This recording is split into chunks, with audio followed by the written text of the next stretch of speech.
Assalamualaikum warahmatullahi wabarakatuh. Perkenalkan, nama saya Bella Sinta Maharani, mahasiswa Fakultas Ekonomi dan Bisnis Universitas Diantara, Kampus Cibubur dengan NIM 121231061. Yang terhormat Ibu Islamiyah Kamil, SE, MAK, CAPM, CAPF, selaku dosen mata kuliah Sistem Pengendalian Manajemen. Yang kesempatan kali ini, saya akan memaparkan hasil tugas karya ilmiah, yaitu Analisis Sistem Pengendalian Manajemen, Studi Kasus Tindakan Kecurangan, Fraud, pada PT Multidaya Teknologi Nusantara, e-Fishery. e-Fishery merupakan perusahaan teknologi yang berfokus pada budidaya ikan dan udang yang telah didirikan sejak tahun 2013.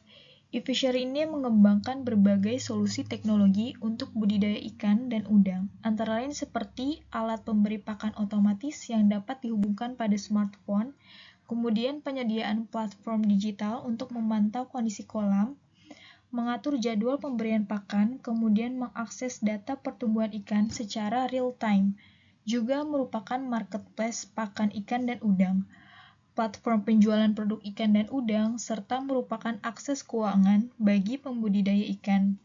Ini merupakan pembangunan ekosistem yang mendukung seluruh rantai pasokan perikanan. Jadi e-Fishery ini terkenal karena merupakan perusahaan teknologi budidaya ikan dan pangan. Nah, gimana kasus fraud ini bisa terjadi? Padahal perusahaan tersebut sudah cukup lama, yaitu sejak tahun 2013. Kasus fraud ini pertama kali ditemukan pada tahun 2024 yang merupakan skandal kasus keuangan terbesar dalam dunia startup. Karena e-Fishery merupakan salah satu startup unicorn. Dalam kasusnya ini, e-Fishery melakukan manipulasi laporan keuangan, penggelembungan pendapatan, serta pencatatan keuangan palsu untuk menarik perhatian para investor. Nah, investigasi mengungkapkan bahwa manajemen menggelembungkan pendapatan serta aset untuk menarik lebih banyak investor karena mereka merupakan perusahaan startup. Ini menunjukkan bahwa lemahnya sistem pengendalian di perusahaan rintisan. Baik, tujuan dari penelitian ini adalah untuk menganalisis kelemahan sistem pengendalian manajemen di e-Fishery, mengidentifikasi faktor penyebab fraud dari perspektif pengawasan strategi dan insentif manajerial, memberikan wawasan tentang dampak kasus fraud ini terhadap ekosistem startup di Indonesia. Nah, apa saja yang akan kita bahas? Yang pertama ada bagaimana modus operandi fraud yang terjadi di e-Fishery. Yang kedua, apa dampak dari fraud e-Fishery terhadap organisasi, karyawan, investor, dan ekosistem startup di Indonesia. Yang ketiga, bagaimana peran pengawasan keuangan dan kebijakan insentif dalam kasus fraud ini. Yang keempat, apa langkah-langkah pencegahan yang dapat diterapkan untuk menghindari kasus serupa di masa depan. Jadi, bagaimana kronologis kasusnya? Awal mulanya ada pengaduan tentang dugaan manipulasi laporan keuangan dari whistleblower pada akhir tahun 2024. Apa itu whistleblower? Seseorang yang melaporkan atau membongkar tindakan yang melanggar hukum, tidak etis, atau mencurigakan yang terjadi dalam suatu organisasi, baik itu perusahaan, lembaga pemerintahan, maupun institusi lainnya. Kemudian, pada awal tahun 2025, Dewan Direksi e-Fishery mengajukan untuk dilakukan audit, sehingga FTI Consulting yang pada saat itu merupakan perusahaan independen melakukan investigasi dan menemukan penggelembungan pendapatan hingga 600 juta $, transaksi dengan perusahaan fiktif, serta klaim aset palsu atau jumlah feeder ikan. Mantan CEO-nya e-Fishery yaitu Gibran Huzaifah dilaporkan ke Bareskrim Polri dan sampai dengan saat ini kasus tersebut masih dalam proses penyelidikan. Pada saat itu, berdasarkan hasil audit dari FTI Consulting, ditemukan bahwa e-Fishery telah melebihkan pendapatan hingga 600 juta $, dalam 9 bulan pertama pada tahun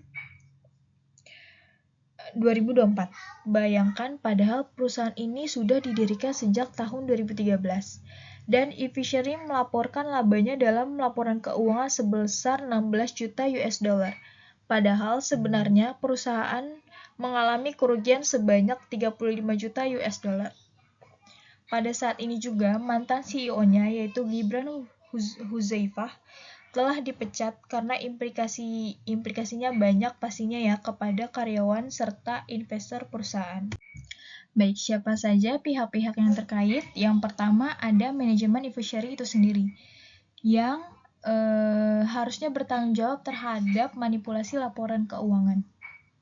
Kemudian ada investor yang mengalami kerugian akibat laporan keuangan yang dimanipulasi atau tidak akurat, yaitu ada SoftBank, Temasek, dan lain-lain.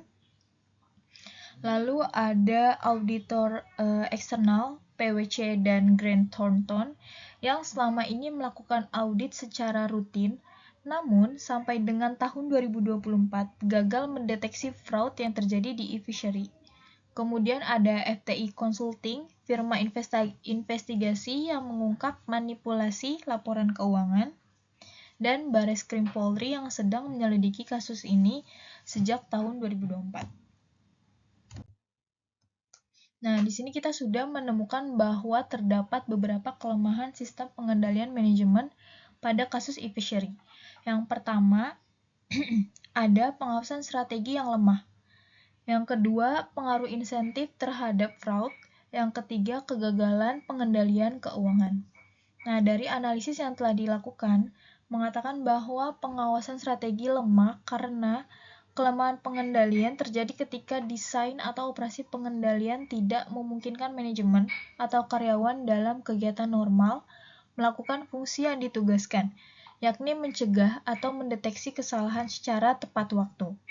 Nah, sistem pengawasan strategi yang diterapkan di eFishery sendiri memiliki beberapa kelemahan utama yang memungkinkan terjadinya fraud dalam skala besar.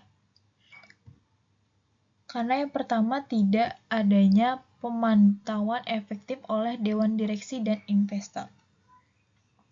Kemudian, sistem pengendalian internal tidak mampu mendeteksi laporan keuangan ganda dan tidak adanya audit investigatif secara berkala. Jadi tidak ketahuan nih selama ini, padahal perusahaan telah berdiri sejak 2013 dan investigasi pada tahun 2024 ditemukan sudah dilakukan penggelembungan pendapatan dari 9 bulan pertama, yang artinya sejak awal tahun sudah ada indikasi seharusnya. Kemudian kelemahan yang kedua yaitu pengaruh insentif terhadap fraud. Jadi para karyawannya itu mendapatkan tekanan yang tinggi untuk mempertahankan status unicorn-nya, yakni dengan cara mereka harus menarik investor atau membuat perusahaan tersebut menarik di mata investor. Ya, lebih tepatnya agar status unicorn-nya itu tetap terjaga. Kemudian insentifnya juga lebih berfokus pada pertumbuhan dibanding profitabilitas perusahaan, serta kurangnya transparansi dalam laporan keuangan. Kemudian yang ketiga ada kegagalan pengendalian keuangan. Ya, ini sudah dibuktikan dengan adanya manipulasi pendapatan dan aset, penyalahgunaan sumber daya dengan mendirikan perusahaan fiktif, kemudian ketidakpatuhan terhadap regulasi keuangan startup. Jadi, meskipun sudah diaudit oleh PwC dan Grant Thornton, mekanisme pengawasan internal maupun eksternalnya belum cukup sampai dengan saat ini untuk mengidentifikasi adanya rekayasa laporan keuangan, karena investor juga pastinya mengandalkan laporan keuangan yang disajikan oleh manajemen tanpa melakukan verifikasi yang mendalam, karena investor sendiri bukan bagian dari internal perusahaan. Dampaknya apa saja terhadap ekosistem startup? Yang pertama ada menurunnya kepercayaan investor terhadap startup di Indonesia. Yang kedua, regulasi startup perlu diperketat untuk meningkatkan transparansi keuangan. Yang ketiga, meningkatnya kebutuhan akan audit forensik dalam perusahaan rintisan. Berhubung dengan dampak itu tadi, juga paling besar pasti dirasakan oleh karyawan mereka, karena selama ini struktur insentif di e-fishery lebih berfokus pada pertumbuhan agresif dan menarik investor baru daripada memastikan profitabilitas yang sehat. Kemudian mesejahterakan karyawan dengan berbasis pada kinerja. Manajemennya juga lebih menitik beratkan pada target finansial jangka pendek daripada keberlangsungan bisnis pada jangka panjang. Jadi tadi kan sudah ada dampak ya, dampak yang pasti manipulasi keuangan di e-fishery membuat investor lebih skeptis dalam menanamkan modal kepada startup di Indonesia. Kemudian mereka juga akan berhati-hati, pasti akan memperketat investasi mereka kepada startup Indonesia. Untuk regulasi startupnya juga perlu diperketat karena kasus e-fishery ini menegaskan pentingnya audit forensik secara berkala untuk mendeteksi potensi fraud sejak dini. Kemudian, perusahaan startup juga perlu membangun sistem pengawasan internal serta pengendalian manajemen yang lebih kuat untuk memastikan integritas keuangan di lingkup internalnya. Nah, kesimpulannya, karena tadi sudah ada manipulasi laporan keuangan, jumlah aset feeder ikan dalam kasus ini yang harusnya berjumlah hanya tidak sampai 24.000 unit, namun e-fishery mencatat bahwa aset feeder mereka terhitung mencapai 400.000 unit. Apalagi adanya perusahaan fiktif yang sengaja dibentuk untuk mencatat transaksi keuangan palsu untuk meningkatkan daya tarik investor.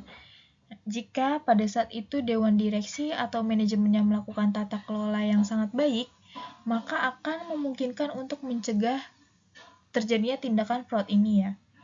Jadi kesimpulannya yang pertama ada kelemahan dalam pengawasan strategis. Dewan direksi dan pemegang kendali strategis di e-fishery dinilai tidak menjalankan fungsi pengawasan secara aktif dan sistematis.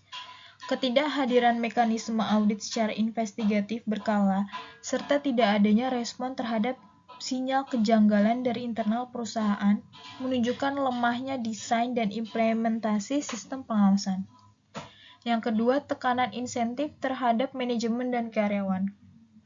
Struktur insentif di e-fishery mendorong orientasi jangka pendek dengan menekankan pada pertumbuhan agresif dan pencapaian target valuasi sebagai unicorn, dibandingkan dengan pencapaian profitabilitas jangka panjang.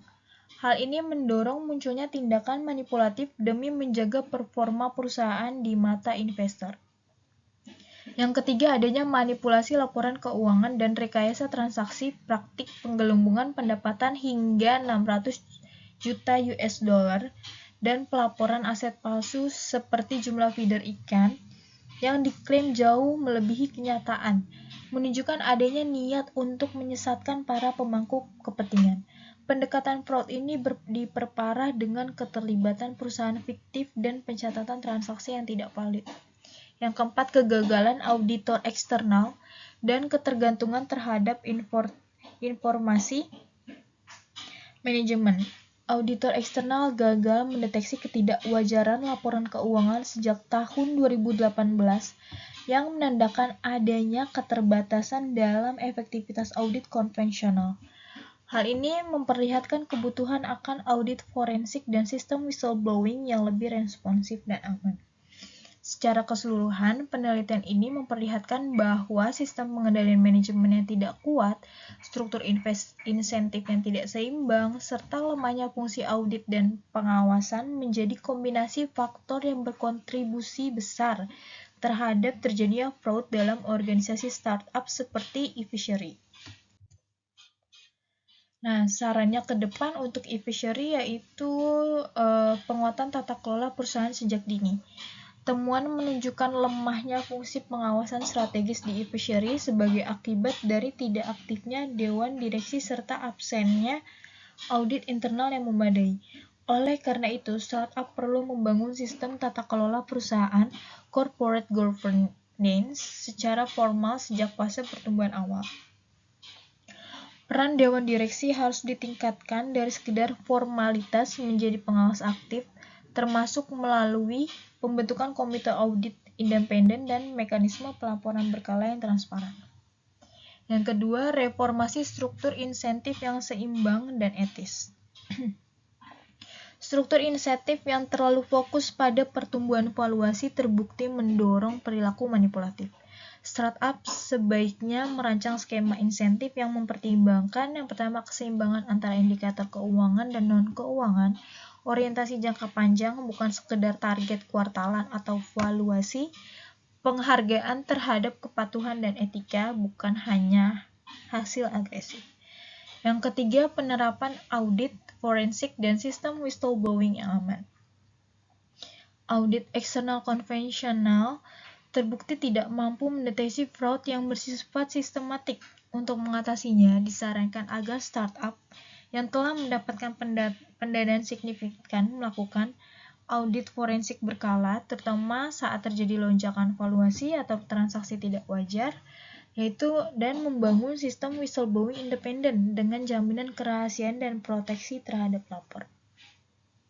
Yang keempat, penguatan regulasi dan peran otoritas eksternal.